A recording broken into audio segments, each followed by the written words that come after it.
Ever walked into a party and thought, wow, I'd rather be at home watching paint dry?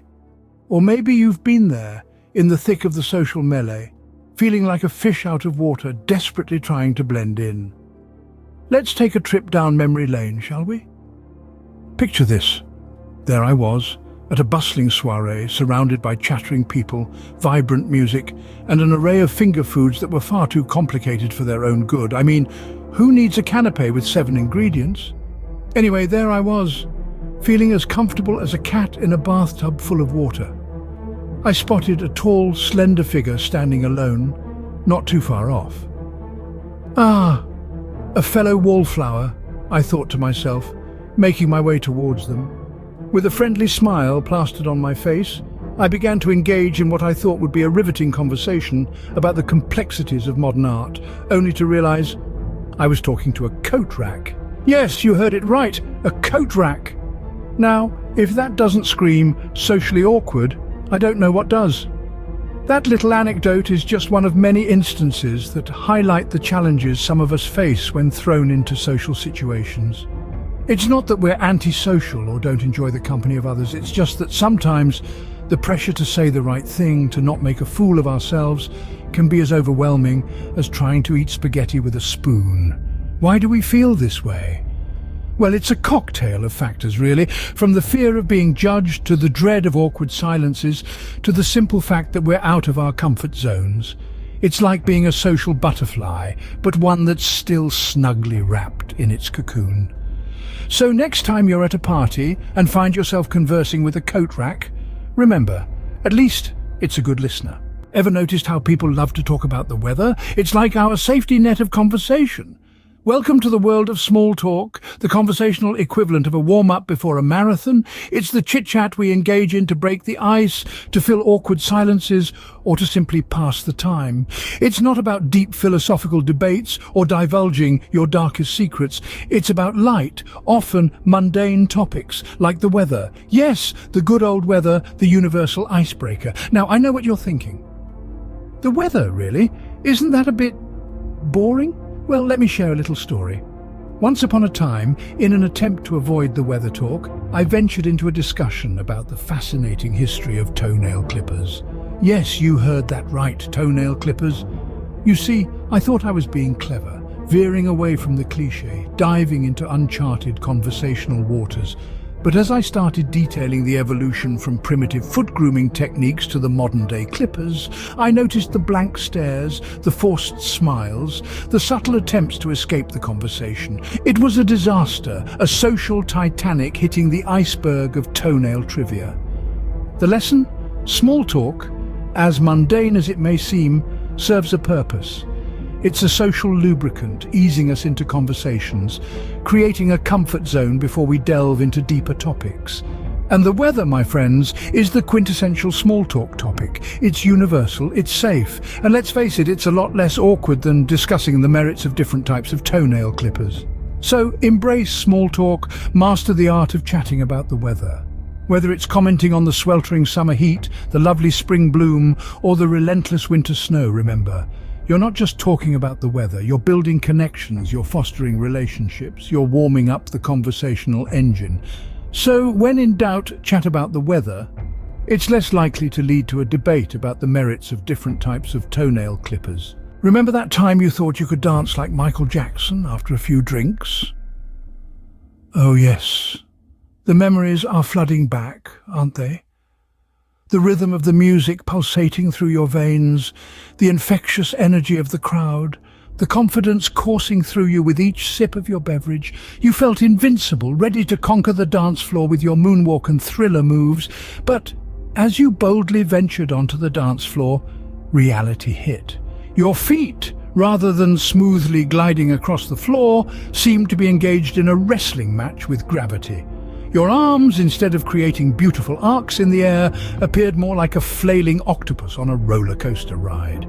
You were less king of pop and more king of flop. And yet, despite the laughter and the sideways glances, there was a strange sense of liberation. You were out of your comfort zone, yes, but you were also alive, present, and undeniably the center of attention. You were taking risks, making a fool of yourself, and yet There was an odd sense of joy in that vulnerability. This, my dear listener, is a metaphor for socializing. It's not always about being the most graceful dancer on the floor or the smoothest conversationalist in the room. It's about stepping out onto that dance floor of life, throwing caution to the wind and embracing the possibility of looking a little silly. It's about understanding that every interaction is a dance. Sometimes you'll glide effortlessly across the floor, impressing everyone with your moves. Other times you'll step on toes, trip over your own feet, or even tumble spectacularly. But that's okay, because with each fall, with each misstep, you're learning, you're growing, and most importantly, you're dancing. So the next time you find yourself holding back, remember the dance floor. Remember the freedom, the joy, the laughter. Remember that it's okay to be a flailing octopus as long as you're a flailing octopus that's dancing. So embrace your inner flailing octopus. It's all part of the dance of socializing. Ever imagined everyone laughing at you as you walk into a room? No, just me then. Let's dive into the labyrinth we call our minds, where the fear of rejection often lurks, feeding on our social anxiety. It's quite a peculiar place, isn't it? 1 minute, we're confidently strutting our stuff. The next, we're envisioning an apocalyptic scenario where we're the punchline of the universe's cosmic joke. A personal anecdote, if you will indulge me. Once upon a time, I was invited to a winter party, you know, the kind with holiday sweaters, mulled wine and a roaring fire. As the date approached, I started to imagine the worst-case scenario, and I'm not talking about spilling a drink or forgetting someone's name. Oh no, my imagination decided to go for the Oscar, in the category of most outlandish fear. Picture this. I walk into the party, everyone turns to look at me, and then, out of nowhere, I'm attacked by a swarm of bees. Yes, bees, in the middle of winter, indoors. I could already hear the laughter echoing in my head. See the headlines, "Man attacked by bees at winter party, guests in stitches." Now I know you're probably chuckling, and that's the point. I mean a swarm of bees at a winter party. It's as likely as a snowball's chance in a volcano. But that's how our minds work when we're anxious. We conjure up these frightful scenarios that are so far removed from reality it's almost comical. So why do we do this? Why do we imagine the worst? It's our mind's way of preparing for potential threats, a primitive survival mechanism. It's like our internal security team running drills for unlikely events. But the key word here is unlikely.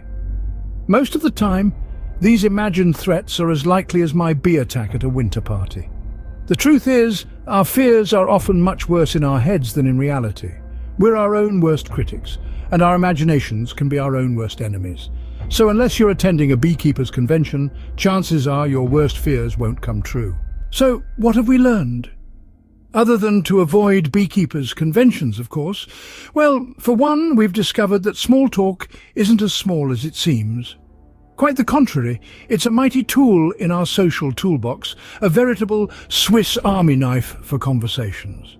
It's more than just the weather and your neighbour's eccentric cat. It's about building bridges, one casual comment at a time. And remember, folks, there's no such thing as bad weather, only different kinds of good weather. Unless it's raining cats and dogs, then you might want to bring an umbrella. We've also danced our way out of comfort zones, proving that life's dance floor is as vast and varied as we want it to be. So don't be a wallflower. Unless you're at a botanist's ball, then by all means blend in. Otherwise, step out, take a risk, bust a move. You might step on a few toes, but hey, that's part of the dance. And let's not forget our wild imaginations that can turn a simple social gathering into a Spielberg-esque thriller. It's human nature to imagine the worst-case scenarios, but remember, it's just your mind playing tricks.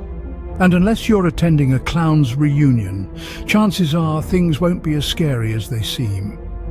So, in essence, becoming a social magician is all about mastering these tricks. It's about pulling conversations out of hats, making fears disappear, and transforming awkward silences into laughter. It's about creating connections, not illusions. And remember, if all else fails, a good magic trick can be a great icebreaker. Just make sure you can actually do magic first, or at least make sure you can pull off a convincing rabbit out of a hat trick. Because trust me, pulling a rabbit out of your sleeve just doesn't have the same effect.